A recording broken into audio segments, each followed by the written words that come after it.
Welcome to the deep dive. Today we are strapping in for an extraordinary journey back to Elizabethan England. We really are.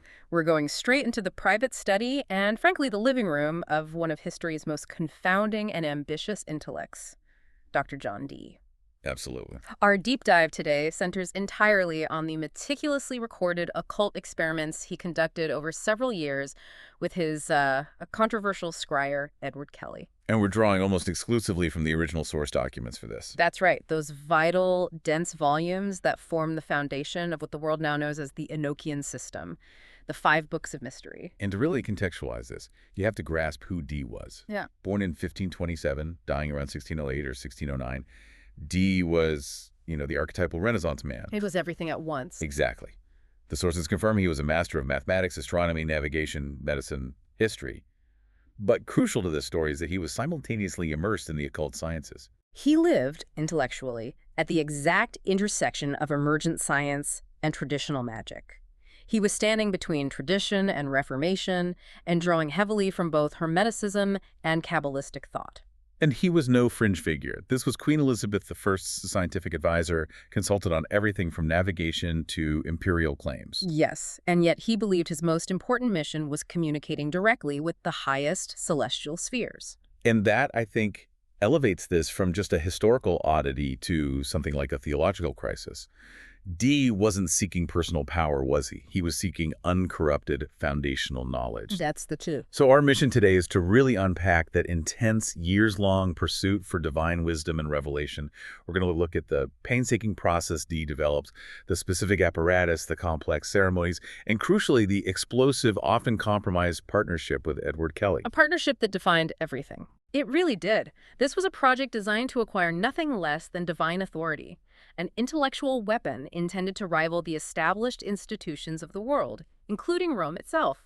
Dee's motivation wasn't just academic curiosity. It was profoundly spiritual. It was driven by a crisis of knowledge. A crisis of knowledge? What do you mean by that? Well, he was convinced that centuries of textual corruption, political interference, and just plain human error had obscured the original wisdom given to mankind. I see. He explicitly stated his core desire was to attain wisdom not through the vulgar skull doctrine or humane invention, but through an extraordinary gift straight from God. So he truly believed he was reviving the path of the prophets. Is that a fair way to put it? I think so, yes. He positioned himself historically alongside figures like Enoch, Moses, Abraham, and Daniel. All of whom, in his view, received instruction and help directly from good angels. Exactly.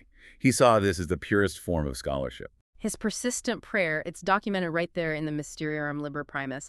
It just captures this desperation for clarity, doesn't it? It does. The prayer was recte sapere et intelligere. To perceive and understand properly. He didn't just want information. He wanted truth that was correctly calibrated to God's will. That desire for purity makes the paradox of his methods so fascinating to me.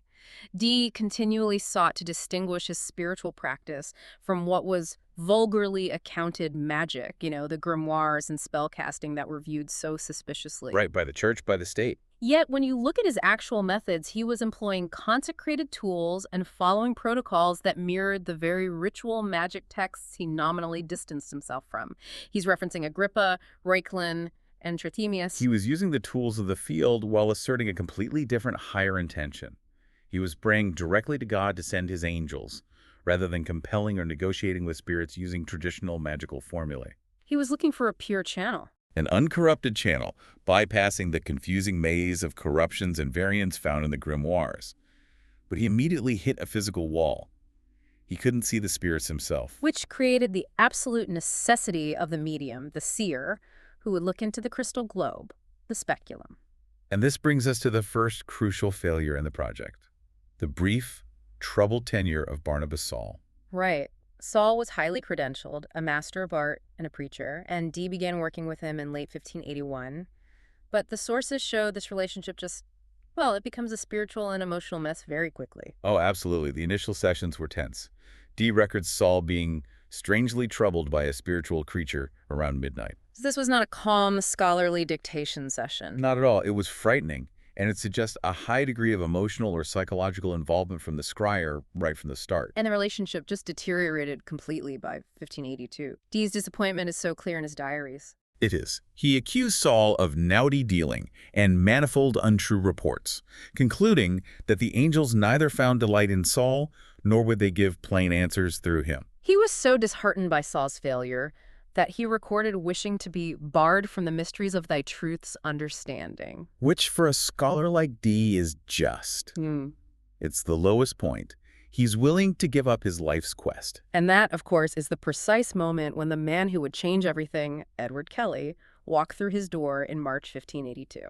Introduced initially as Mr. Edward Talbot. Yes, and Kelley presented himself as willing and desirous to see or show something in spiritual practice. And Dee, just desperate for a medium who could actually function, initially found Kelley's communication methods problematic, but he clung to him. He persevered. He did, believing the sheer volume and the compelling nature of the visions outweighed his doubts. Now, before Kelley took over, Dee's initial preparatory invocations followed a recognized system, didn't they? He was targeting the principal archangels. Yes, those often known as the angels of the four winds, or the ones ruling over the corners of the world. This was standard knowledge, stuff you'd find in texts like Agrippa. The traditional grouping involves 4 specific entities: Michael, Gabriel, Raphael, and Uriel. Right, but Dee often included a 5th, Anil or Haniel.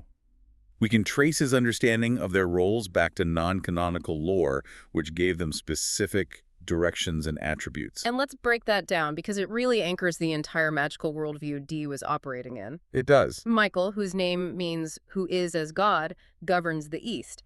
Gabriel, meaning God is my strength, rules the north.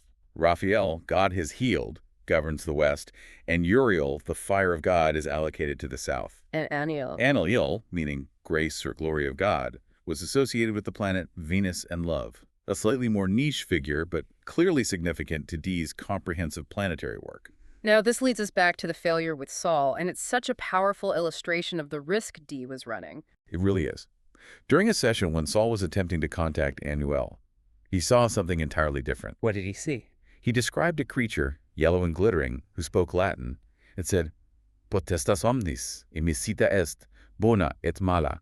All power is placed in me, good and bad. Exactly. Okay, wait a minute. A glittering creature claiming to hold all power, good and bad. That immediately throws up red flags for any practitioner of ceremonial magic. It suggests a spirit of chaos or deception, not a pure archangel. Absolutely. And the atmosphere only got stranger. When Dee, ever the pragmatist, immediately followed up with a question about finding hidden treasure, the entity contemptuously dismissed the inquiry as nugget trifles. Trifles. And to further underline the sinister nature, this entity was accompanied by many dead men's skulls resting on its left hand. Skulls and trifles. That is a deeply unsettling mix. So unsettling that Dee immediately had to use the standard first question for interrogating spirits, asking, "In nomine Jesu Christi, qui tu es?" In the name of Jesus Christ, who are you? Right. And it highlights his dilemma. He was desperately seeking pure, uncorrupted wisdom, but the very protocols he used, straight from ceremonial magic texts, opened him up to these powerful, potentially malevolent, and certainly eluding forces. So the Saul episode confirmed that the medium was the weakest link. The key vulnerability, a vulnerability that Kelley was about to inherit. So once Kelley arrived and proved capable, the focus immediately shifted from simple invocation to the meticulous construction of an operational system. Yes, heavily reliant on physical objects and sacred geometry revealed directly by the angels.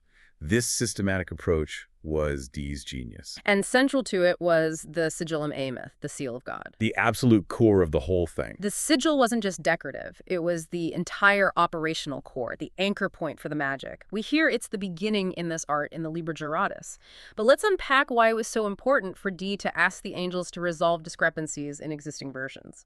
Well, because the existing seals of God were often described via long, convoluted written texts. This led to countless variations, corruptions, and errors as they were copied over the centuries. And Dee, the mathematician, sought certainty and precision. He wanted the true version.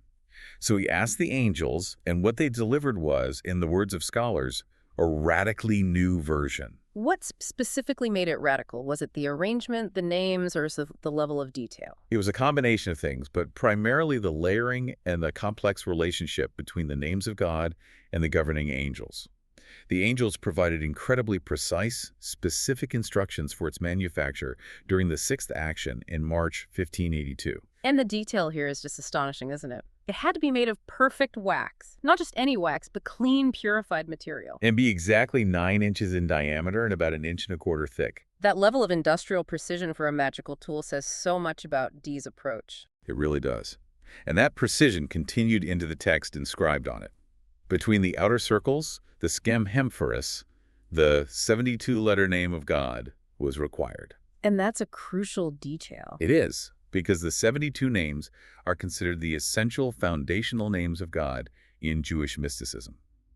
By surrounding the seal with this name, Dee was imbuing the entire object with divine authority, filtering everything that passed through it. So if the sigil is the spiritual engine, what was its function? What did it do? Its function was multifaceted. It was designed to serve as an instrument of dignification, conciliation, and determined operation. Okay, what does that mean in practice? Think of it as the ultimate divine circuit board, or a spiritual modem. I like that. It was designed to focus and empower the magical work, controlling the images, the phantasms that the scryer Kelley saw, and facilitating genuine communication between the terrestrial body and the celestial soul. So it wasn't merely a symbol, it was an active device, meant to filter out eluding spirits and focus on pure divine truth. Precisely. And the sigil was just one piece of a much larger ritual environment, the holy table and its accompanying tools. Right. The holy table itself was meticulously designed. A 2-cubit square table, 2 cubits high, made of sweet wood. And here's the key structural detail.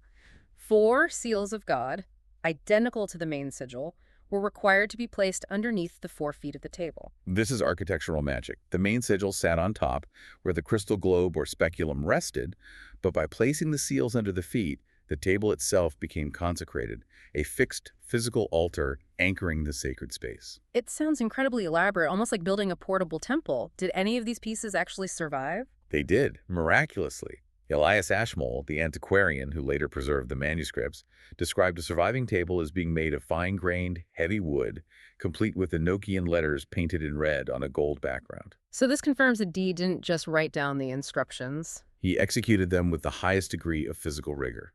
It wasn't just a mental exercise, it was material effort to bridge the realms. And beyond the table and the seals, Dee also required personal magical items. Yes, he was instructed to use a gold lamine, essentially a plate engraved with symbols, and a ring engraved with specific names, Pal, Na, and Emeth. And these were names associated with God and truth, right? Yes, some of which you find in traditional grimoires like Agrippa, but now they're applied within this new, supposedly pure context. And we mustn't forget the rod. The rod, referred to simply as L, was divided into 3 parts, the ends painted black, and the middle section painted red. All these tools were about providing ritual context and control. Exactly. The goal was to ensure that the symbols and ceremonies were used to stabilize the visions. The sources even mention a highly specific detail, placing a talisman of Venus under the stone when discussing affairs of the heart. Which shows how standard planetary magic was still integrated into this highly customized angelic system. Right. Yeah. So once the physical structure was established, the angels moved on to the cosmic structure, detailing the heptarchia, the governance of the 7 planetary spheres. Yes. The instructions started with 40 letters for the sigil's border, which were later clarified by the spirits. And this instantly connects Dee's work back to the fundamental idea of planetary magic, which dictates that celestial bodies govern earthly events. It does. Liber Secession is where we find extensive lists of angels, the traditional planetary rulers like Zaphiel, Zadkiel, Kumail, Raphael, Haniel, and Michael. But also new names. Alongside the newly revealed names of the 7 kings and princes who govern specific days and aerial actions, names like King Babelel and Prince Baphophis. That sounds like a complete reorganization of the cosmic bureaucratic structure. What was the purpose of this incredibly complex hierarchy? The integration was staggering. The angels explained that the heptarchic system was a work of 3 proportions and essays, of 7 in form. Okay, that's dense Renaissance cosmology. Let's break that down. It is dense, but it's essential. It means the system operates on 3 levels of reality. The supercelestial, which is in esse, or pure being. The celestial, which is in form, or the pattern. And the terrestrial, the manifested result. So it's not just a list of angels. It's a model of universal governance. Precisely. The structure determined the course, estate, and determination of things about, things next, and things below. By understanding the 7 rulers, the 7 planetary forces, and their 3 proportional levels of influence, Dee believed he had insight into the operations of nature, creation, and the unfolding of history itself. This was the blueprint for controlling the known universe, revealed directly by God's messengers. That's what he believed, yes. So the revelations quickly transitioned from geometry and cosmology into the transmission of actual scripture, what Dee believed was a completely new divine text. This became the Mysteriorum Libri Quinque.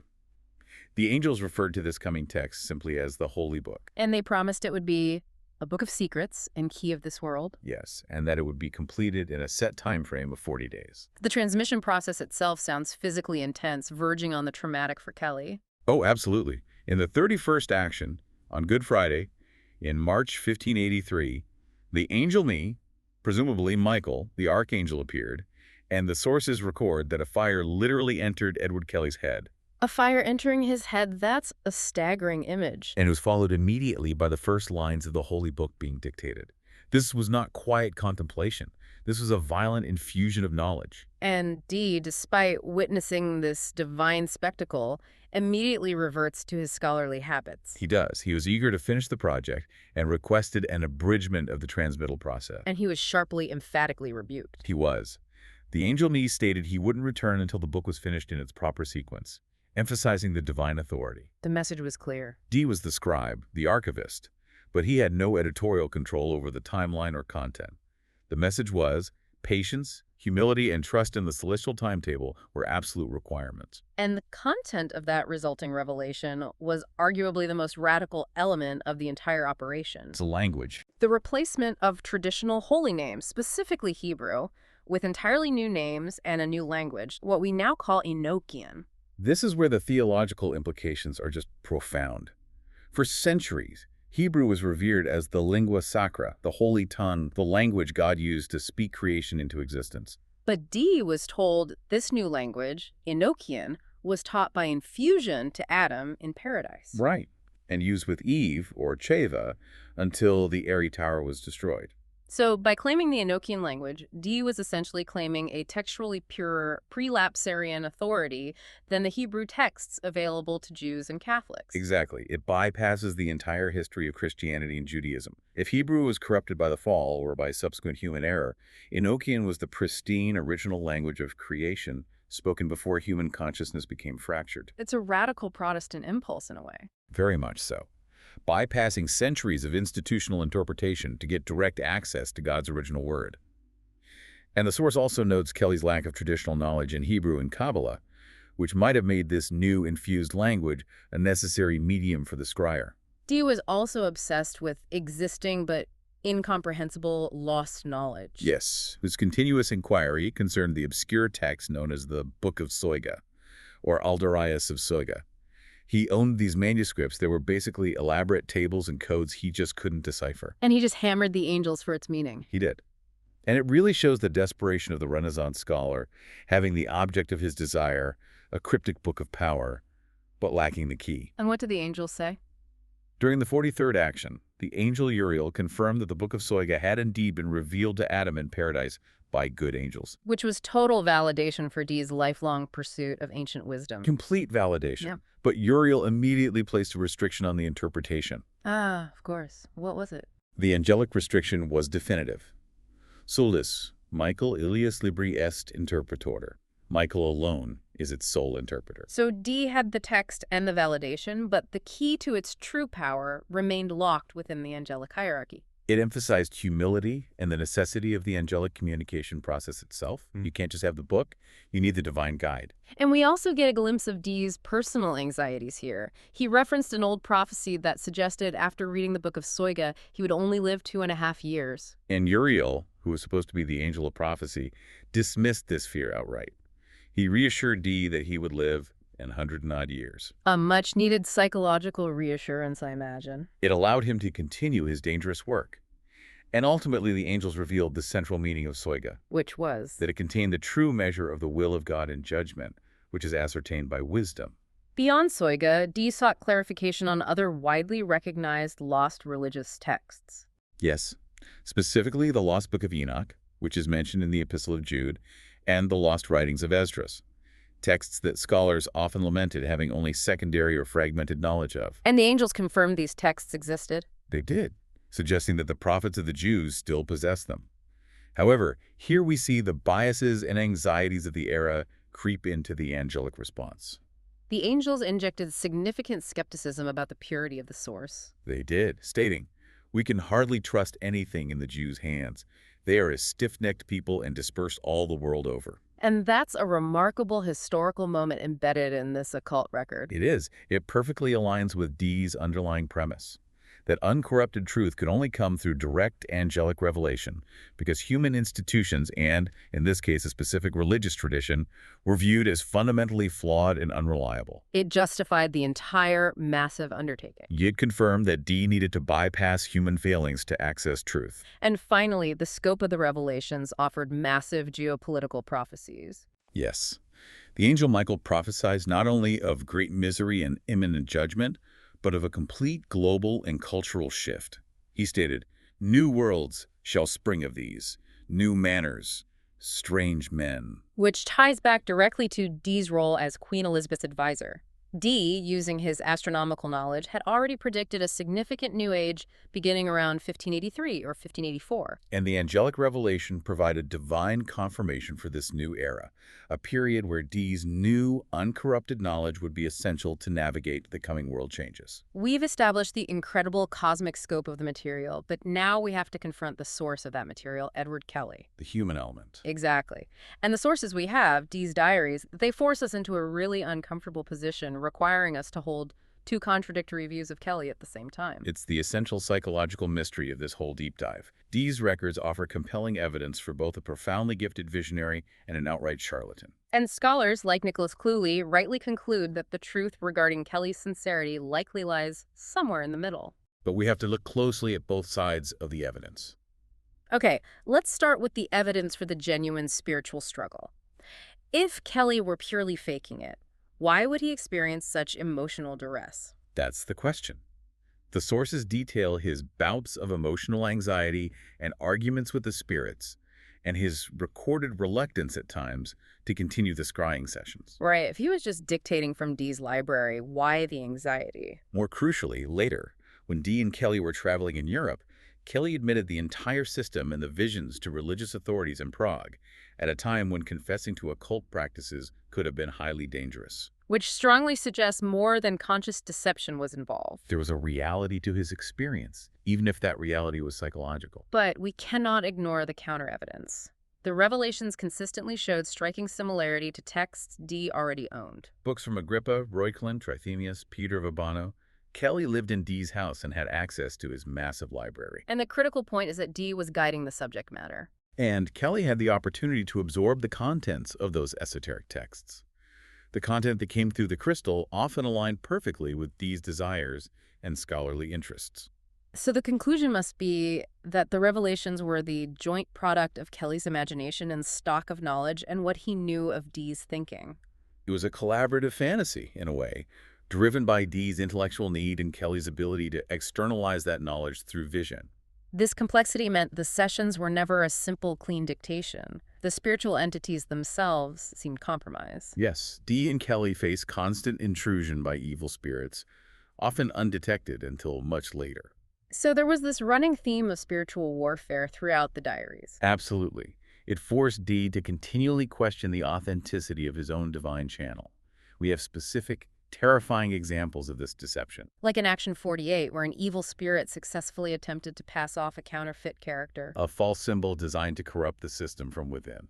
And perhaps even more chilling is the case of Belmugul. An eluding spirit referred to as the firebrand, who was said to follow Dee's soul. And this spirit, Belmugul, disguised himself as a friendly, helpful angel. For a long time, he provided false information, only to be exposed later in Action 65. The source even goes so far as to call Belmugul the chief lord and master of thy spirits in Dee's alleged wickedness.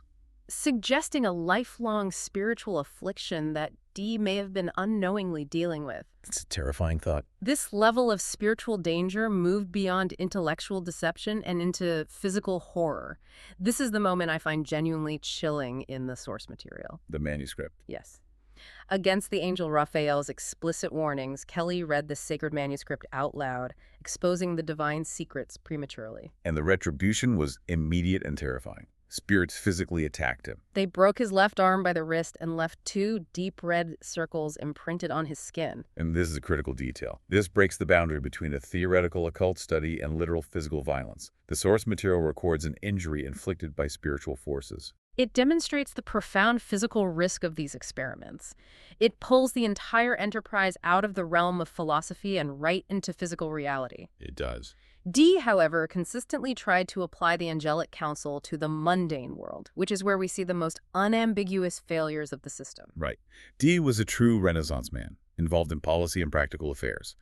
He tried to use the angels to seek counsel on 3 very specific areas: calendar reform, navigation, and his own finances. And most of these efforts failed spectacularly. They did.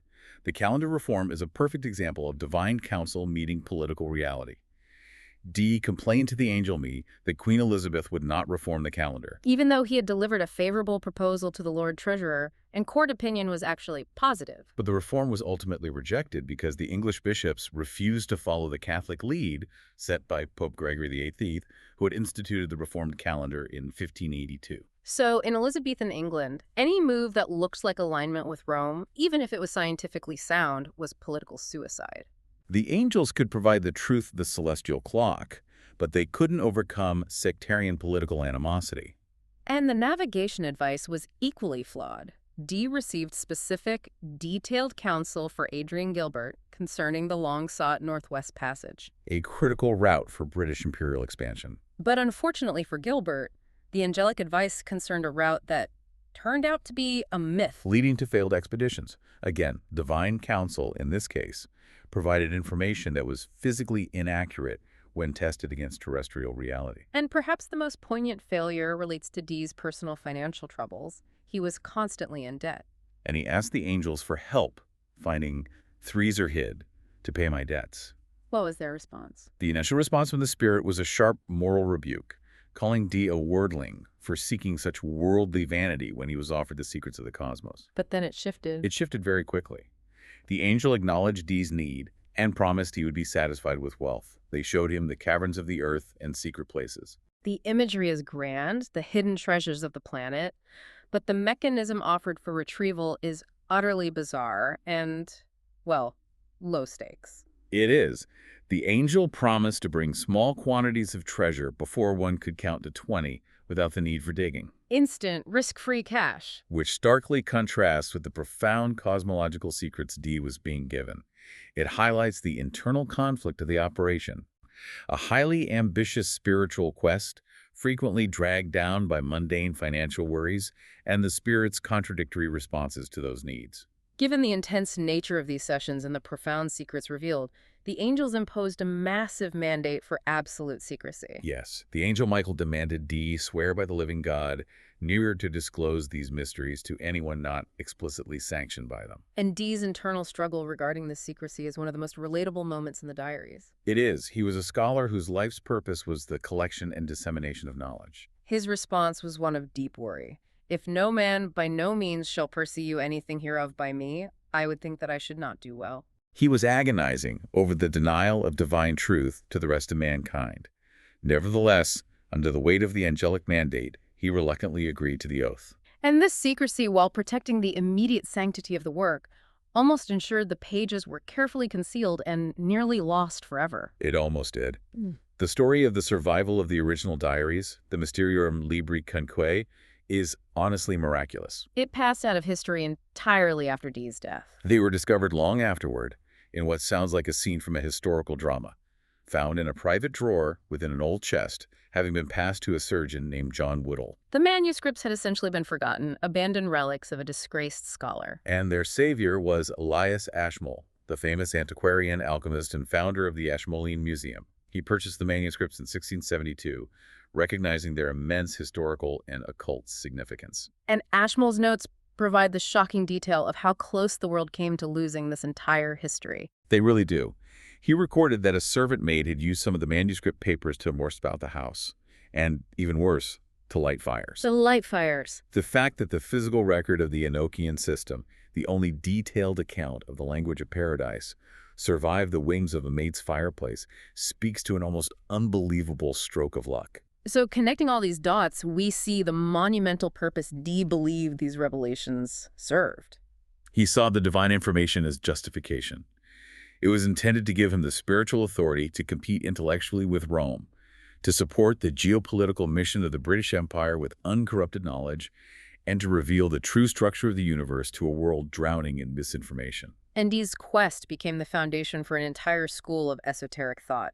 Despite the massive controversies surrounding Edward Kelley, the charlatan or the visionary, the language, the 48 calls or keys, and the cosmological structure revealed in those sessions were adopted and adapted. By subsequent occult groups, yes. Most famously, the Hermetic Order of the Golden Dawn in the late 19th century built their entire magical curriculum on the Enochian system. And later, figures like Aleister Crowley considered the system to be among the most powerful tools available to a magician, ensuring Dee's controversial and immensely influential place in history remains firm.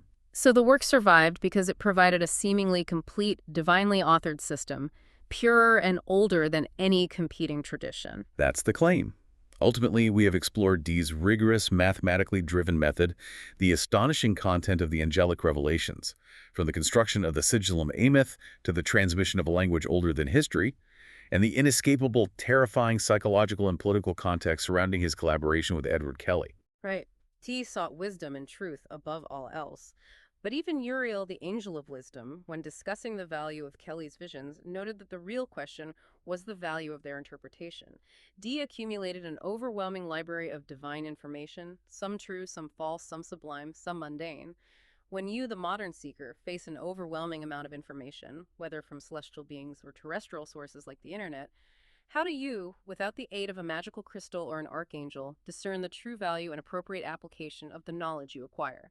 That challenge of discernment remains the deepest mystery of all.